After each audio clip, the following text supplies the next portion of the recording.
Kita sudah melihat salah satu ciri khas manajemen tangan besi Todd Boehly, pokoknya ambil keputusan cepat, menyesal belakangan.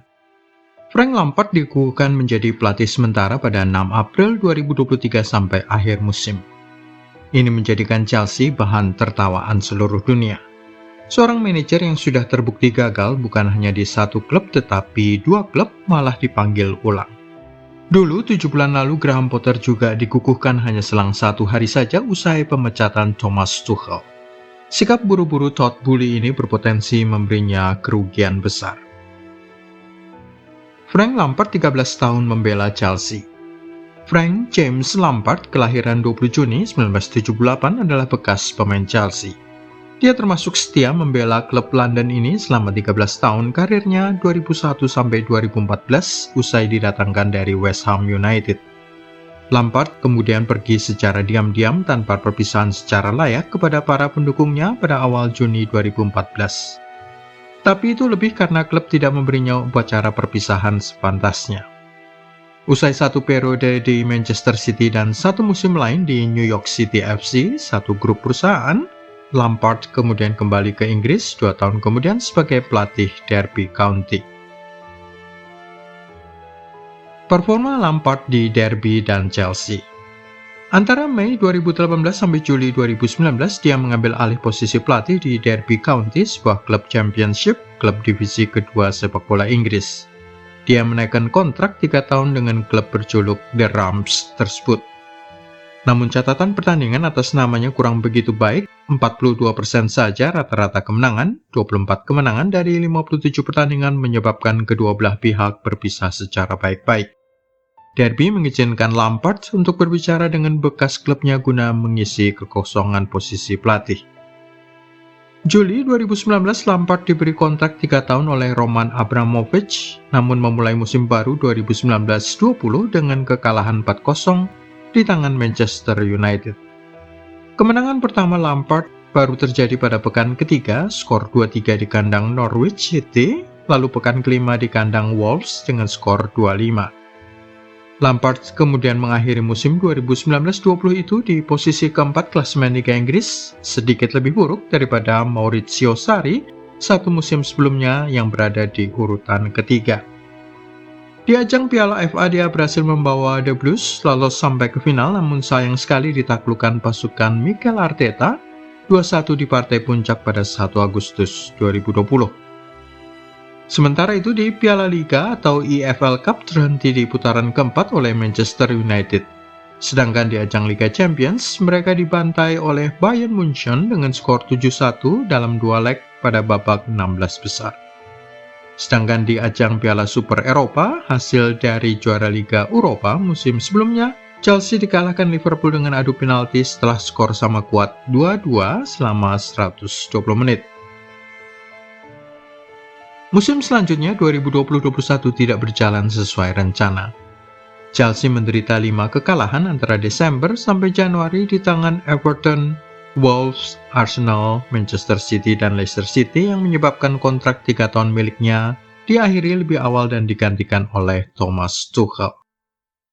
Secara keseluruhan, performanya 52,4% di Stamford Bridge selama 1,5 tahun, Juli 2019 sampai Januari 2021. Performa Lampard lebih buruk lagi di Everton. Usai menganggur selama 1 tahun lebih sedikit, Lampard dipanggil oleh Everton guna membereskan kondisi klub mereka itu. Rafa Benitez baru saja dipecat pada pertengahan Januari 2022 usai melihat klub melorot dari urutan kelima pada pekan-pekan pertama musim itu menjadi posisi 16. Kedatangan Lampard tidak dengan segera memperbaiki kondisi Everton dengan The Toffees mengakhiri musim 2021-22 di urutan 16 setelah mereka sempat terjerumus sampai ke zona degradasi. Mereka berada 2 posisi dan 4 poin di atas tim paling atas zona merah Burnley. Tanda-tanda bahaya sudah terlihat dengan Everton musim selanjutnya tidak lebih baik di bawah arahan Lampard. Memulai musim di zona degradasi dan sempat naik sampai setinggi posisi 12 sebelum kembali turun ke posisi 19 klasemen saat Lampard dipecat pada pekan ketiga Januari. Tidak sampai 1 tahun di Goodison Park, tahu nggak berapa persentase kemenangan selama di Everton? 27% saja dalam periode tidak sampai 1 tahun. 12 kemenangan dan 24 kekalahan dari 44 pertandingan. Cukup mengherankan apa yang dilihat oleh direksi Chelsea dalam diri Frank Lampard. Apa yang menyebabkan Frank Lampard dipanggil ulang? Alasan yang paling mungkin dan paling kuat adalah popularitas Frank Lampard di mata para pendukung The Blues. Hal ini dikalkulasi akan mengurangi tekanan pada direksi klub, termasuk menjaga agar Todd Boehly tidak menjadi sasaran kemarahan fans usai kesalahannya menunjuk Graham Potter. Sejak awal, keputusan mendatangkan Potter sudah diwarnai keraguan. Apakah seorang pelatih Brighton bisa mengatasi ego besar deretan para pemain bintang di Chelsea? Konflik Potter dengan para pemain Blues juga terlihat dari jumlah mereka yang mengucapkan selamat tinggal secara sepantasnya pada bekas pelatih mereka itu.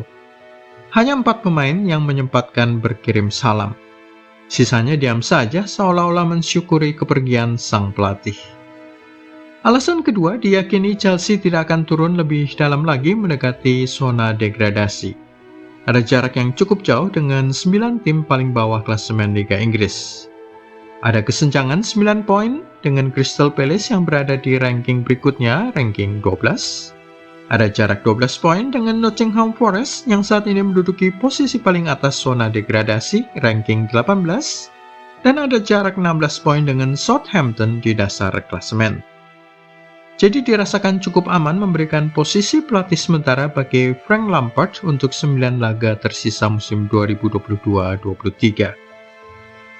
Alasan nomor 3 masih terkait dengan nomor 2 tadi, penunjukan Frank Lampard akan memberi waktu cukup bagi direksi The Blues berbicara dengan 2 kandidat manajer permanen paling kuat saat ini, Luis Enrique yang bekas manajer Barcelona dan timnas Spanyol, serta Julian Nagelsmann bekas manajer Bayern Munchen.